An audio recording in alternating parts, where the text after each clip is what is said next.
Halo teman-teman semua, perkenalkan, kami dari kelompok 12, saya sendiri Anita Olivia, dan teman saya Nalita Oktaviana. Materi yang akan kita sampaikan kali ini mengenai inflasi. Materi inflasi ini sasarannya untuk siswa kelas 11 IPS dengan mata pelajarannya ekonomi. Berikut ini tujuan pembelajarannya. Yang pertama itu, agar siswa mampu menjelaskan definisi inflasi dan penyebab terjadinya inflasi serta cara mengatasinya. Lalu, menyebutkan jenis-jenis inflasi dan inflasi menurut ahli. Dan yang terakhir, mengoperasikan perhitungan inflasi. Selanjutnya, daftar isi. Yang akan kita bahas di materi inflasi ini yaitu definisi inflasi, penyebab inflasi, jenis-jenis inflasi, rumus inflasi, inflasi menurut Irving Fisher, dampak inflasi, dan cara mengatasi inflasi.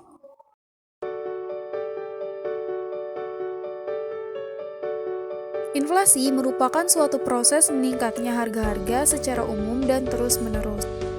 Kenaikan harga dari satu atau dua barang saja tidak dapat disebut inflasi, kecuali bila kenaikan itu meluas atau mengakibatkan kenaikan harga pada barang lainnya.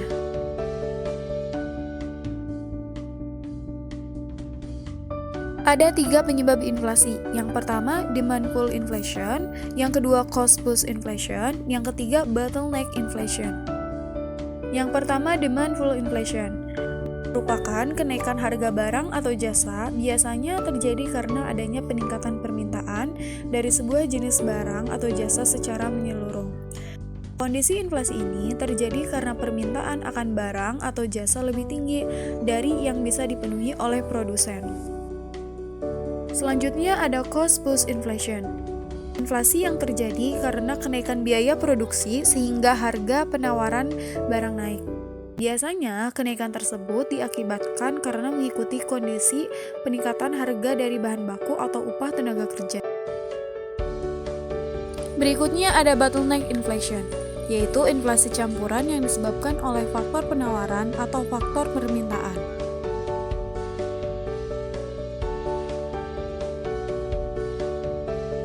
Inflasi terbagi menjadi 4, ada inflasi ringan, ada inflasi sedang, inflasi berat, dan inflasi sangat berat.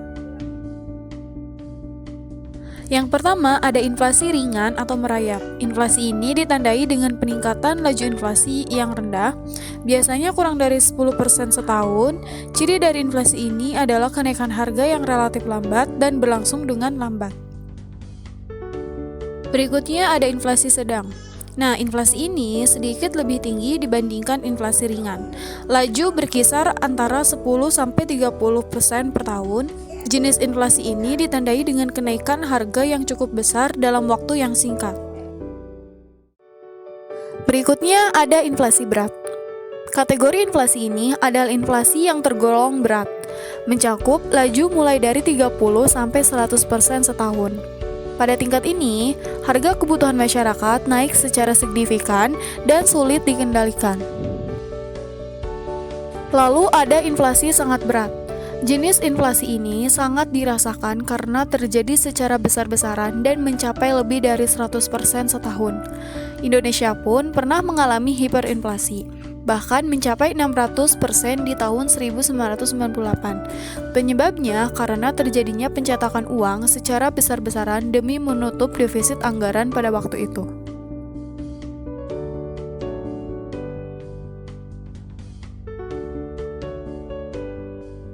Rumus inflasi. Inflasi sama dengan IHKT dikurangi IHKT-1 dibagi IHKT-1 dikali 100%. IHKT itu merupakan indeks harga tahun sekarang dan IHKT-1 merupakan indeks harga tahun lalu.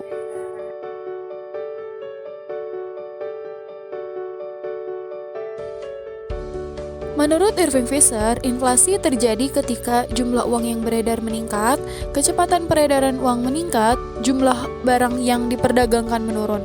Teori Irving Fisher juga disebut dengan teori kuantitas uang, yang dimana rumusnya yaitu M dikali V sama dengan P dikali T. M itu jumlah uang yang beredar, V itu kecepatan peredarannya, P itu tingkat harga, dan T merupakan jumlah transaksinya.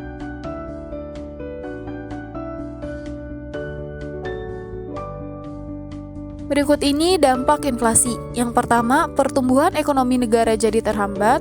Kedua, harga mengalami kenaikan sehingga masyarakat berpenghasilan rendah tidak bisa menjangkau barang. Nilai mata uang turun karena barang mengalami kenaikan harga. Lalu ada menurunkan tingkat kesejahteraan masyarakat. Dan yang terakhir, turunnya nilai real tabungan dan pinjaman.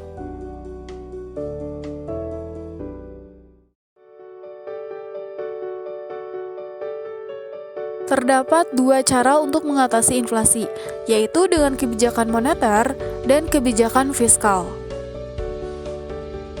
Kebijakan moneter, yaitu segala bentuk kebijakan yang diambil pemerintah di bidang moneter atau keuangan, yang tujuannya untuk menjaga kestabilan moneter agar dapat meningkatkan kesejahteraan masyarakat.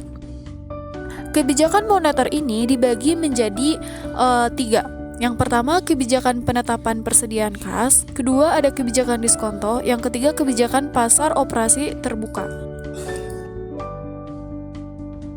Yang pertama, ada kebijakan penetapan persediaan kas, di mana Bank Sentral dapat mengambil kebijakan untuk mengurangi uang yang beredar dengan jalan menetapkan persediaan uang yang beredar dan menetapkan persediaan uang kas pada bank-bank.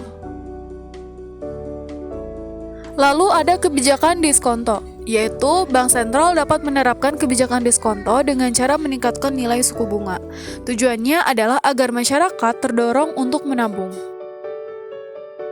Lalu ada kebijakan operasi pasar terbuka, yaitu Bank Sentral dapat mengurangi jumlah uang yang beredar dengan cara menjual surat-surat berharga.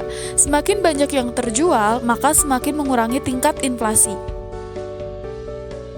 Berikutnya ada kebijakan fiskal. Kebijakan fiskal adalah langkah untuk memengaruhi penerimaan dan pengeluaran pemerintah. Di dalam kebijakan fiskal itu ada menghemat pengeluaran pemerintah dan menaikkan tarif pajak. Menghemat pengeluaran pemerintah. Pemerintah dapat menekan inflasi dengan cara mengurangi pengeluaran, sehingga permintaan akan barang dan jasa berkurang, pada akhirnya dapat menurunkan harga. Lalu ada menaikkan tarif pajak. Untuk menekan inflasi, pemerintah dapat menaikkan tarif pajak. Naiknya tarif pajak untuk rumah tangga dan perusahaan akan mengurangi tingkat konsumsi. Pengurangan tingkat konsumsi dapat mengurangi permintaan barang dan jasa sehingga harga dapat turun. Cukup sekian materi yang dapat kami sampaikan. Kurang lebihnya mohon maaf. Terima kasih.